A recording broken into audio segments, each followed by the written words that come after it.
Good evening, magandang gabi. Ito na si Pure Health, nagda-drive. Sobrang lakas po ng ulan.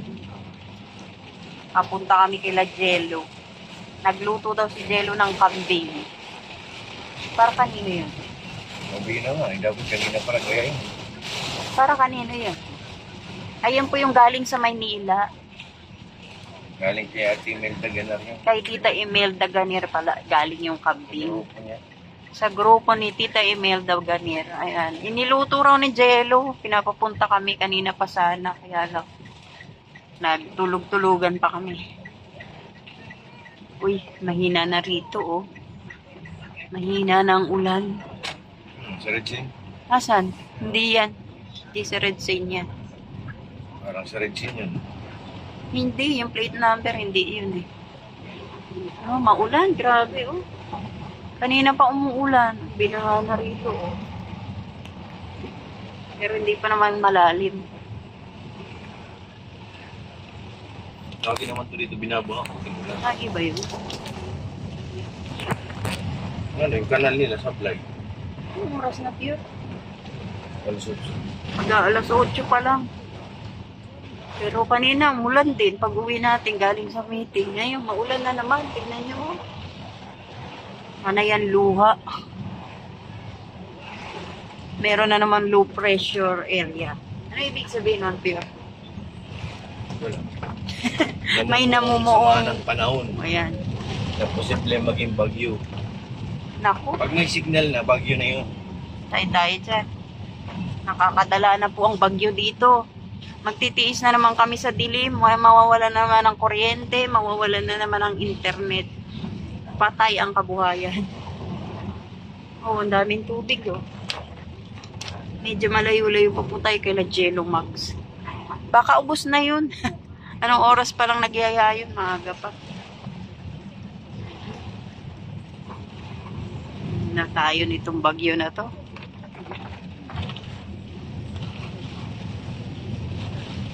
Sarap na lang matulog sa ganyan. Uy, bukas yung kantin here. Kinakainin. Gusto niya niya meron. Masarap. Sarap pala. Malasa, hindi siya na ano, hindi naman siya naiiwan. Pero yung ambience kasi malawak, hindi siya masikip. Kasi hindi siya ganun kainit kahit walang aircon. Nakalaki ng electric fan. Oh, grabe oh. Maulan. Kala mo bagyo eh. Lalo kanina paglabas namin. Nako, grabe. Talagang ano, hindi mo makita ang kalsada. Buti nga dito kahit papano, oh, mahina-hina pa. Humina na. Pero tuloy-tuloy pa oh. Kasama pang hangin. Kala mo nga bagyo eh. Pag doon yan sa Malabon, siguradong baha na yan. Ganyan ang ulan, tuloy-tuloy. Naku, baha na yan. Uy, tingnan nyo, matubig na. Sige. Laki, oh. Matubig na rito. Oh, tingnan nyo. Lakas ng ulan. Uy, ano gagawin dyan? Baka na yung gilid mo. Oo. Ay ko.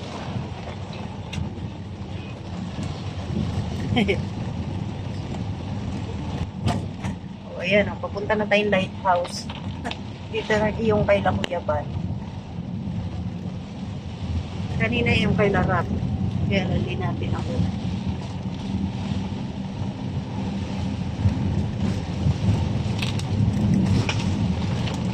Malapit-lapit na tayo kay La Jello tsaka kay La Jumia.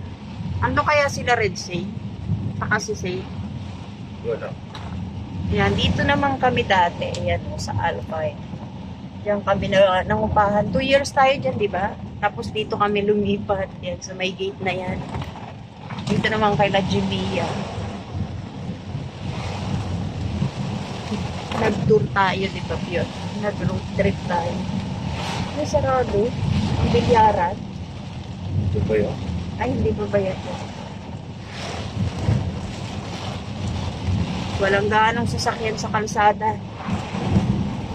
Oops. Eh, pa sa kompleto. Ay, mangat na naman ang karsada. Lubak-lubak. Grabe. Umiiyak ang langit. Oh, di ba? Nakikita niyo pa ba?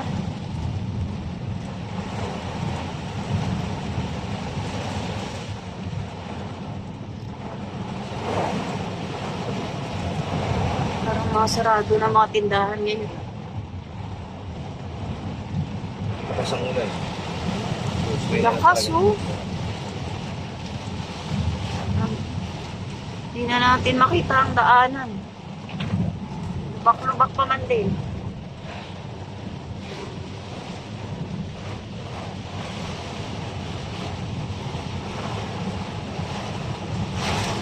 Lamig niyan. Alam mo, bagyo eh yun. Yung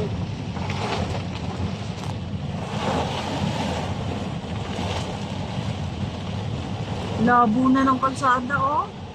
Walang tigil ang ulan. Grabe. Uy, may tindahan pa, oh. Bukas pa. Lapit na tayo kay La Jenny. Baha na rin dito, oh. Tingnan nyo, oh. Habang lumalayo kami, habang lumalapit kami kay La Jemia, oh. Lumalakas. Bagsak ng ulan, oh. Ilang sana ko napakaganda ng kalsada eh. Kahit di mo makita gaano. Pero may namamasada pa, oh. Oo. Grabe, bako-bako. Ito yung kalsada na madalas ayusin, tapos madalas ding masira. Ipantahin na nga sila yun. Tatahiin na naman nila yan. May mga graba na nakatambak doon. Pantahin yun eh. Good for 1 week. Pagyan lang, tapos Ay, grabe, umuuga-uga yung sasakyan. Nasaan na ba yung kala Jemia? Grabe, oh, nakikita nyo, oh. Mapas ng tubig, oh. Ayan na, nakikita na po natin yung sasakyan ni Red Sane. manage. Tsaka ni Papa Eds. Ayan, nandito sila Papa Eds. At tsaka Sir Red Sane. Yan, mga parada nito. Hindi tayo pwede doon, ha. Layo nun. Saan ka? Kay Red Sane, tsaka kay Papa Eds. Yan, pasok na dito. Pati pala yung sasakyan ni Doc nandun sa dulo. Nandito si Doc, si Red Sane, at si Papa Eds. Kami lang pala ang late na. Tara, nandito na tayo. Papasok po tayo dyan sa iskinita na yan. Diyan po ang bahay nila Jimmy at saka ni Jello Mags.